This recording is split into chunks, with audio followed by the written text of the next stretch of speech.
सचियां जोतां वाली माता तेरी सदा ही जय। सबको सद्बुद्धि देने वाली माता तेरी सदा ही जय। सबके मनोकामना पूर्ण करने वाली माता तेरी सदा ही जय। बोलो सच्चे दरबार की जय। अभी ओम शब्द का नाद होगा, 3 बार ओम शब्द का पाठ किया जाएगा। आप सभी भक्तजन भक्ति भाव से हृदय से आवाज निकालते हुए ओम शब्द का पाठ करेंगे और मां से ये प्रार्थना करेंगे कि हे मां जगत जननी, इन स्तोत्रों द्वारा, इन मंत्रों द्वारा जो आपकी स्तुति की गई है, प्रसन्नता पूर्वक इसे स्वीकार करो और पूरे विश्व को वरदान दो। सबके कष्ट, सबके रोग, सबके दुख दूर करो, सबकी अंग संग रक्षा करो, सबका मंगल करो। ऐसी मंगलमयी प्रार्थना करते हुए 3 बार ओम शब्द का पाठ करेंगे।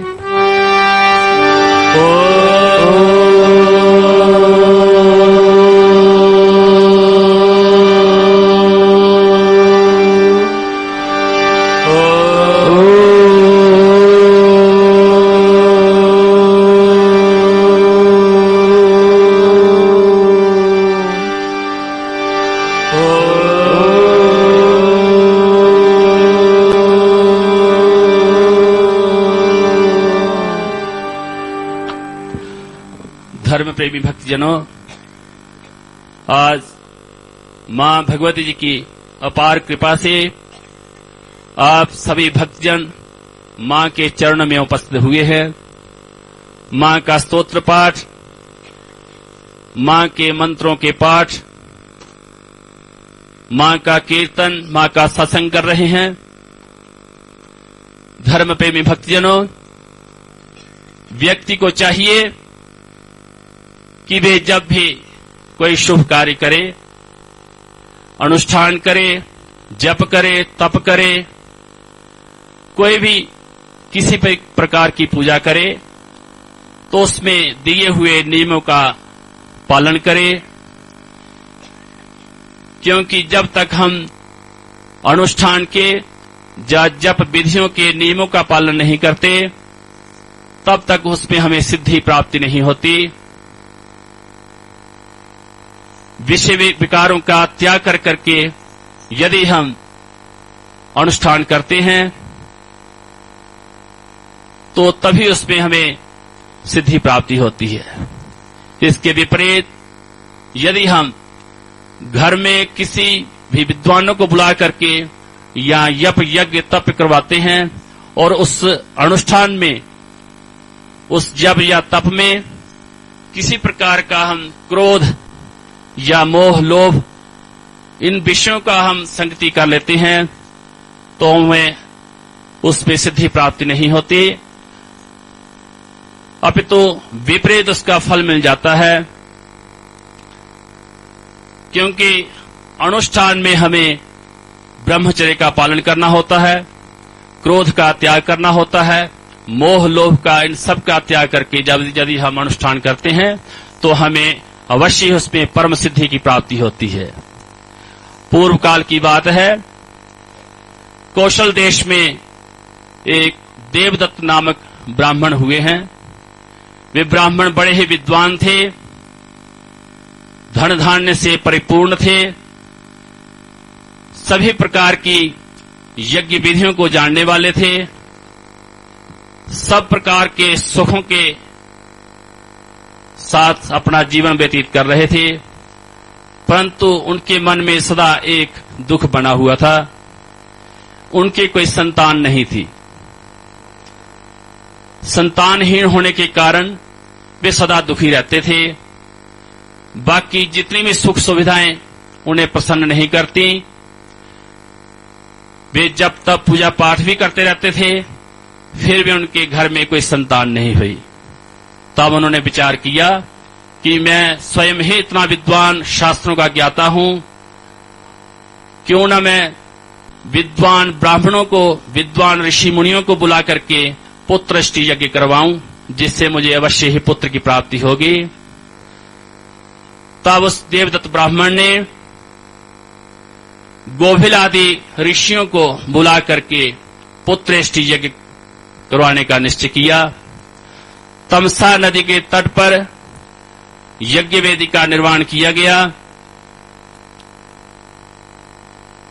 पुत्रेष्टि यज्ञ शुरू हुआ। अनेक प्रकार की विधियों को वहां किया जाने लगा। उस यज्ञ में बहुत महात्मा लोग एकत्रित हुए थे और सभी अपना अपना जप तप होम कर रहे थे। उन्हीं में एक ऋषि थे, गोविल ऋषि जी। वे बड़े ही विद्वान, बड़े ही मां भगवती जी के भक्त थे। वो सामवेद का गान कर रहे थे, क्योंकि यज्ञ में चारों वेदों का पाठ होता है। तो गोविल ऋषि जी को सामवेद का पाठ करना था।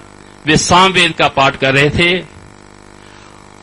वे सातों स्वरों से युक्त जब सामवेद का गान कर रहे थे तो श्वास के आने जाने से उनका थोड़ा स्वर भंग हो रहा था। जब देवदत्त जो जजमान थे, ब्राह्मण थे, जो पुत्रेष्टि यज्ञ करवा रहे थे, उन्होंने देखा कि मैं पुत्रेष्टि यज्ञ करवा रहा हूं और ये गोभिल ऋषि सामवेद के गान में स्वर भंग कर रहे हैं। तो उन्होंने बिना सोचे विचारे कि मैं अनुष्ठान में बैठा हुआ हूं, क्रोध करना शुरू कर दिया।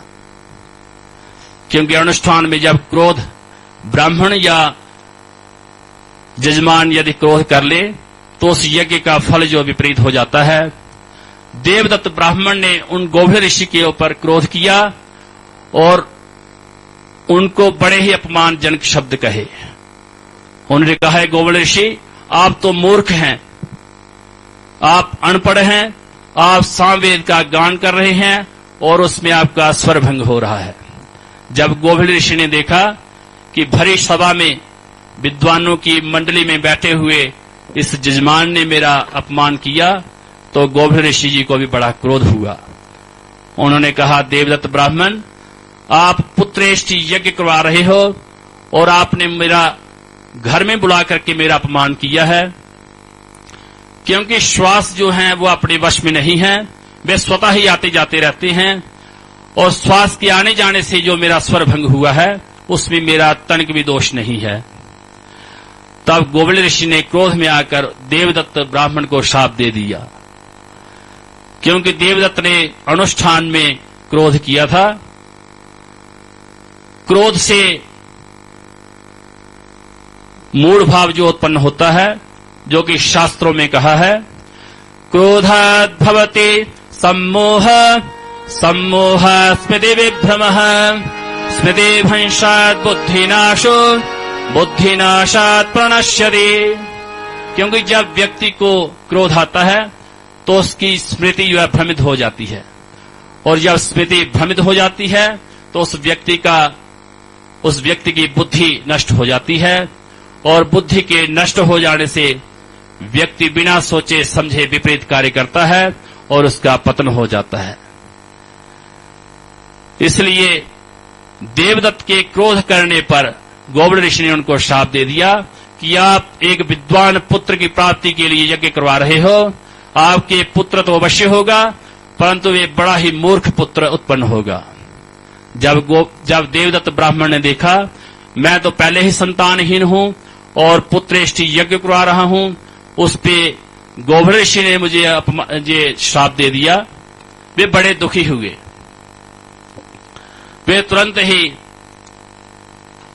क्योंकि वो गोविल ऋषि जी की शक्ति को जानते थे, देवदत्त ब्राह्मण ने तुरंत ही गोविल ऋषि जी के पांव पकड़ लिए और क्षमा याचना करने लगे।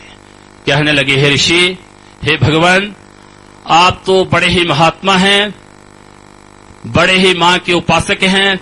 मैं तो विद्वान होकर भी मूर्खों जैसी बातें करता हूं और कारण ही मैंने आपके ऊपर क्रोध किया।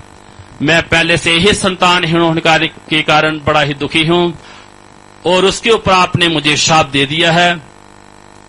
हे प्रभु, मेरा पुत्रेष्टि यज्ञ करवाने का कोई भी लाभ नहीं। मूर्ख पुत्र मैं क्या करूंगा? मूर्ख पुत्र के होने से संतानहीन ही रहना अच्छा है। क्योंकि जिस समाज में, जिस घर में, जिस देश में मूर्ख लोग होते हैं, उस समाज की, उस देश की कभी भी उन्नति नहीं हो सकती। इसलिए हे ऋषि, हे भगवान, आप मुझे क्षमा करें, मेरे अपराध को अनदेखा करें। तब गोभिल ऋषि जी ने, क्योंकि जो ब्राह्मण लोग, ऋषि लोग, मुनि लोग होते हैं, उनका क्रोध क्षण भर के लिए होता है। जो दुष्ट लोग होते हैं, उनका क्रोध तो कल्प पर्यंत रहता। जब गोभिल ऋषि ने देखा कि ये बड़े ही दीनहीन होकर मेरे से क्षमा याचना कर रहे हैं, तो उनको बड़ी दया आई। गोभिल ऋषि कहने लगे, हे देवदत्त ब्राह्मण, आपके पुत्र अवश्य होगा, परंतु वो पहले मूर्ख होगा, उसके उपरांत मां भगवती वैष्णो देवी की कृपा से, मां जगदम्बा जगजननी की कृपा से विद्वान हो जाएगा। कहने का तात्पर्य यह है कि हम जब भी कोई अनुष्ठान करते हैं, भजन करते हैं, कीर्तन करते हैं, घर में कोई शुभ कार्य करते हैं, विवाह, शादी, मुंडन आदि करते हैं, तो उसमें किसी को घर में बुला करके कभी भी उसका अपमान नहीं करना चाहिए, कभी भी उनके ऊपर क्रोध नहीं करना चाहिए, जिससे कि हमें उसका विपरीत फल मिले। बोलो सांचे दरबार की जय। अभी भजन की बेला है। आप सभी भक्तजन ताली बजा करके मां की भेंटों